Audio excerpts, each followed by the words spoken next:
Hello everyone. UPSC civil services exam की अगर prelims exam की बात की जाती है और आप अगर 2024 के लिए अपीयर होने वाले हैं तो आपके पास ऑलमोस्ट 6 मंथ बचे हुए हैं प्रिपरेशन करने के लिए।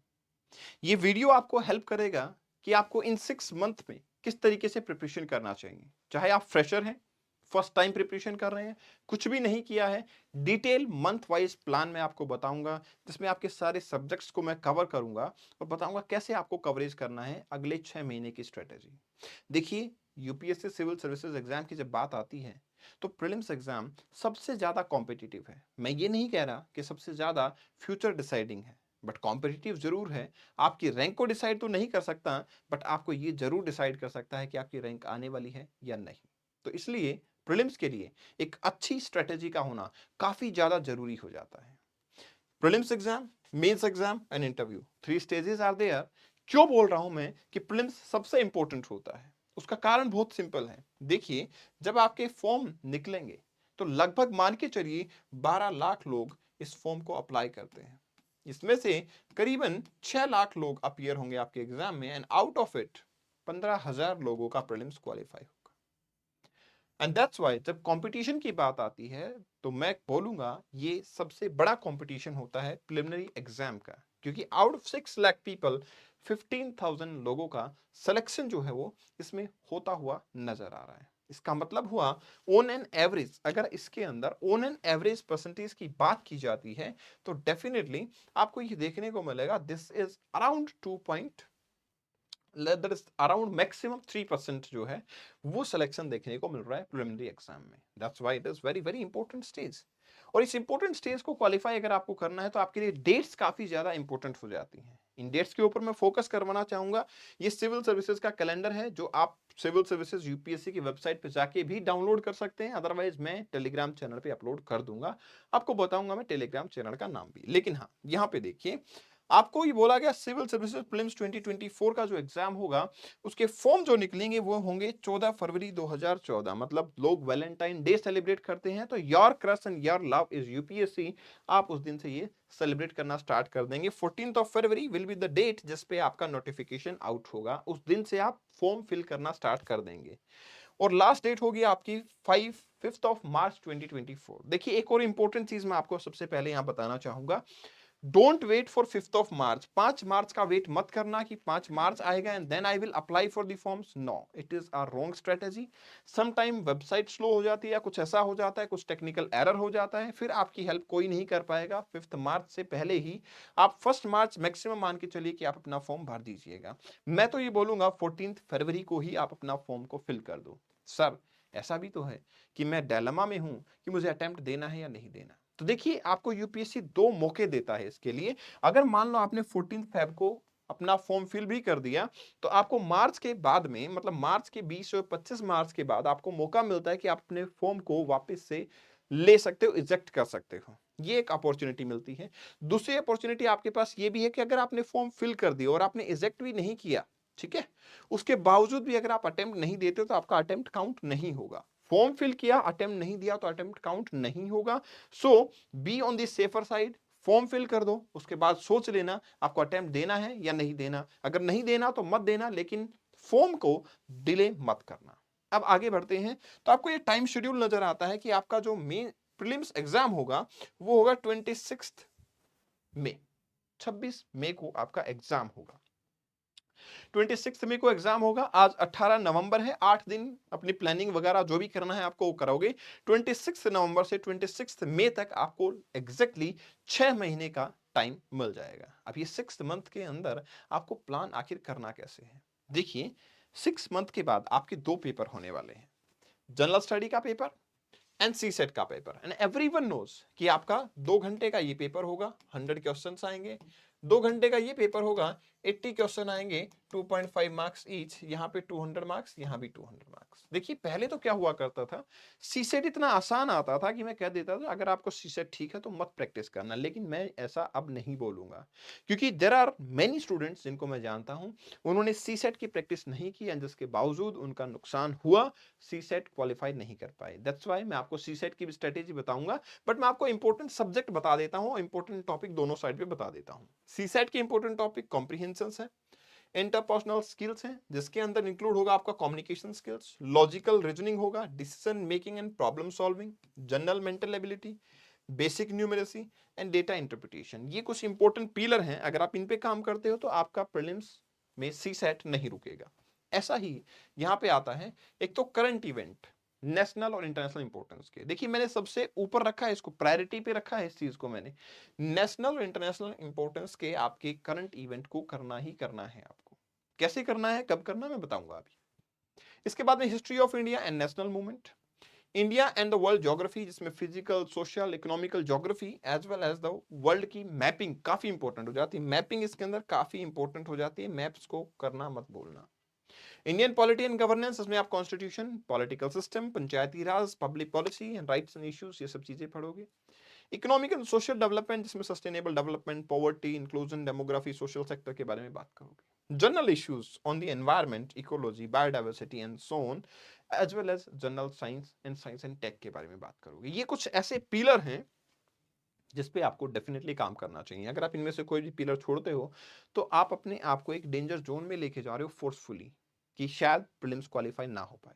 अब इसको डिवाइड कैसे करना है, देखिए आपको तीन चीजों के ऊपर फोकस करना है, ठीक है। These are the three principles which are necessarily needed to qualify your prelims exam, and these are syllabus, complete करना है सिलेबस को, revision is necessary, and how many revision, I will say कि 2 revision are necessary as of now, and then mock test are equally important. जी हाँ, mock test. अगर आप ये सोच रहे हो कि सिर्फ सिर्फ सिलेबस पढ़ के रिवाइज करके ही काम बन जाएगा, मॉक टेस्ट प्रैक्टिस नहीं करूंगा, तो you are going in the wrong direction, आप गलत दिशा में जा रहे हैं।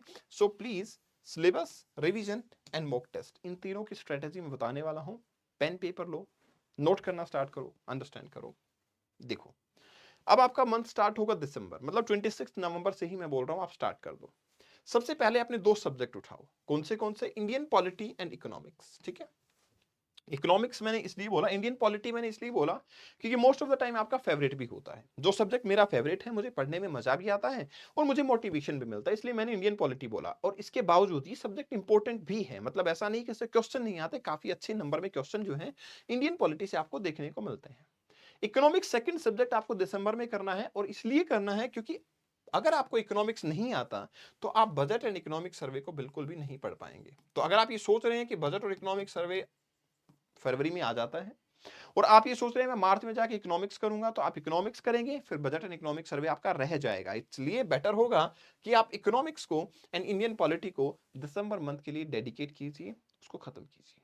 जब ये चीज खत्म हो जाती है तो आप जनवरी में हिस्ट्री को, ancient, medieval and modern history along with art and culture करेंगे। लेकिन इसके साथ में अब आप क्या करेंगे, अपनी टेस्ट प्रैक्टिस करना शुरू कर देंगे, ठीक है। कैसे करेंगे, आपको भी पता है कोई भी टेस्ट जब आप अटेम्प्ट करते हो तो आपकी जो टेस्ट सीरीज होगी कंप्लीट, जैसे टेक्स्ट बुक पे आप अटेम्प्ट कर रहे हो तो आपको सब्जेक्टिव टेस्ट पेपर भी मिलते हैं। मतलब आपने पॉलिटी कंप्लीट कर लिया, आपके पॉलिटी सब्जेक्ट के टेस्ट को अटेम्प्ट करना स्टार्ट कीजिए। मतलब एक टेस्ट पेपर पूरा देंगे, 100 क्वेश्चन होंगे, और वो 100 के 100 क्वेश्चन ही पॉलिटी के होंगे, तो आपके लिए मजेदार हो जाएगा क्योंकि आपने सब्जेक्ट भी पूरा कर लिया और आपको प्रैक्टिस भी अच्छी खासी इसके लिए हो जाएगी। इंपॉर्टेंट ये है कि आपके 100 जो क्वेश्चंस होंगे उसको 2 आवर्स में ही अटेम्प्ट करना, और आई विल से ट्राई करना, टेस्ट देते हो उसका शेड्यूल 9:30 AM टू 11:30 AM होना चाहिए, क्योंकि ये आपके एग्जाम का शेड्यूल है। देखिए आप लगातार इसी टाइम पे प्रैक्टिस करेंगे तो आपका माइंड जो है वो हैबिचुअल हो जाता है, आपकी स्ट्रेंथ, मेंटल स्ट्रेंथ जो है वो उसी टाइम के अंदर वर्क करना स्टार्ट कर देती है। सो इट इज नेसेसरी कि आप इसके ऊपर काम करेंगे। Once you are done with this history along with the Indian polity and economics test paper in January, then you will be moving to February. This is the time जब आप अपने exam के फॉर्म को fill करने वाले हो। उसके साथ साथ में science and tech and environment, ये दोनों हल्के सब्जेक्ट मैंने आपको दिए हैं, science and tech and environment. इसलिए इस टाइम पे आप Indian polity, economics and history का एक रिवीजन जो है आप स्टार्ट कर देंगे। Once you are done with it, तो अब क्या होगा, अब इसमें आपने टेस्ट पेपर अटेम्प्ट किए हैं हिस्ट्री के, हिस्ट्री का रिवीजन तो आपने टेस्ट पेपर से किया है, इंडियन पॉलिटी एंड इकोनॉमिक्स का रिवीजन स्टैटिक, प्लस में आपने ये वाला रिवीजन टेस्ट पेपर का किया। अब आप पढ़ेंगे ज्योग्राफी, जैसा मैंने बताया था आपको, क्योंकि आपकी इकोनॉमिक्स पूरी हो चुकी है और आपने वेल एंड गुड तरीके से अच्छे एस्टेब्लिशमेंट से रिवीजन भी कर लिया है। अराउंड 28 फरवरी आपका इकोनॉमिक सर्वे एंड बजट आ जाएगा and definitely economic survey and budget को प्रैक्टिस करना स्टार्ट करेंगे। अब ये टाइम होगा जब आप अपना धीरे धीरे सी सेट को भी प्रैक्टिस करना स्टार्ट कर देंगे। ठीक है, देखिए अगर आपको लगता है आपका सी सेट अच्छा है तो आई विल से कि एटलीस्ट वीक में एक टेस्ट आप सी सेट का दीजिए पूरे 2 घंटे के साथ में और अपनी कट ऑफ को चेक कीजिए। ठीक है, और अगर आपका सी सेट वीक है तो मैं कह दूंगा 3 दिन वीक में 2-2 घंटे टाइम इसको दे दीजिए। देन प्रैक्टिस टेस्ट पेपर वो तो आपके चलते ही जा रहे हैं। साइंस एंड टेक और एनवायरमेंट, एनवायरमेंट के स्पेसिफिकली मैं बोलूंगा आपको अटेम्प्ट करने, और साइंस एंड टेक के अंदर मैं बोलूंगा करंट अफेयर को ज्यादा वेटेज देना है। फिर आपका आता है अप्रैल मंथ, जिसमें India year book, important fact, India के budget highlight, revision, practice, mock test और सी सेट को आप टाइम दे देंगे। ठीक है, एंड देन आफ्टर जो नेक्स्ट मंथ होगा मई, क्योंकि 26 मई को है, सभी का रिवीजन विल बी नेसेसरी। जितने भी मॉक टेस्ट प्रैक्टिस किए हैं आपने, मैं चाहूंगा आप कम से कम भी नहीं तो 35 टेस्ट पेपर्स तो देंगे सब्जेक्ट वाइज, एक एक सब्जेक्ट के 35 नहीं, टोटल मिला के 35 along with the full length, उसके 3 रिवीजन करना। ठीक है, अगर आपका सवाल ये कि सर मैं 35 टेस्ट की बजाय 70 टेस्ट पेपर दे दूं, तो नो, एडवाइजेबल नहीं है। इससे बेटर है 35 के 3 रिवीजन करना। अगर आप 70 टेस्ट पेपर दे के 3 रिवीजन कर सकते हो तो बहुत बढ़िया है, करो, बट वो हो नहीं पाएगा। अगर आप 35 टेस्ट पेपर के 3 रिवीजन कर सकते हो ज्यादा बेहतरीन होगा, बजाय कि 70 टेस्ट पेपर ये यूजलेस होंगे। क्योंकि देखिए प्रीलिम्स एक ऐसा सब्जेक्ट है, प्रीलिम्स एक ऐसा पेपर है जिसमें चीजों को रिकॉल करना आपके लिए काफी चैलेंजिंग हो जाता है। सो आई will say 35 test paper is the ideal number, do that, ये करना है आपको।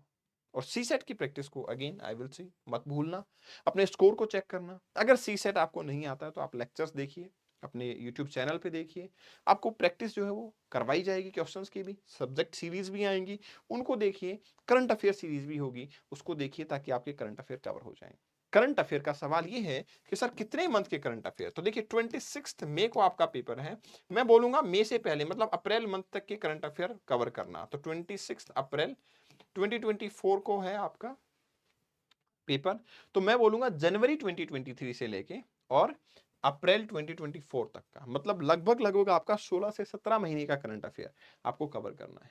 ठीक है सर, 17 महीने कोई करंट थोड़ी होता है, यूपीएससी के लिए होता है। ठीक है, तो वो करंट अफेयर आपको कवर करने हैं, राइट। इस सेशन की पीडीएफ को आप कपिल भारद्वाज फॉर यू से डाउनलोड कर सकते हो। स्टिल आपकी कोई पर्सनल क्वेरी है कि सर मेरी प्रॉब्लम ये है और इस तरीके से आप बताइए कि मेरे को क्या करना चाहिए, आप मुझे यहाँ मैसेज कर सकते हैं, definitely I will help you. All the very best. Take care. Bye bye. Thanks a lot. See you in the next session.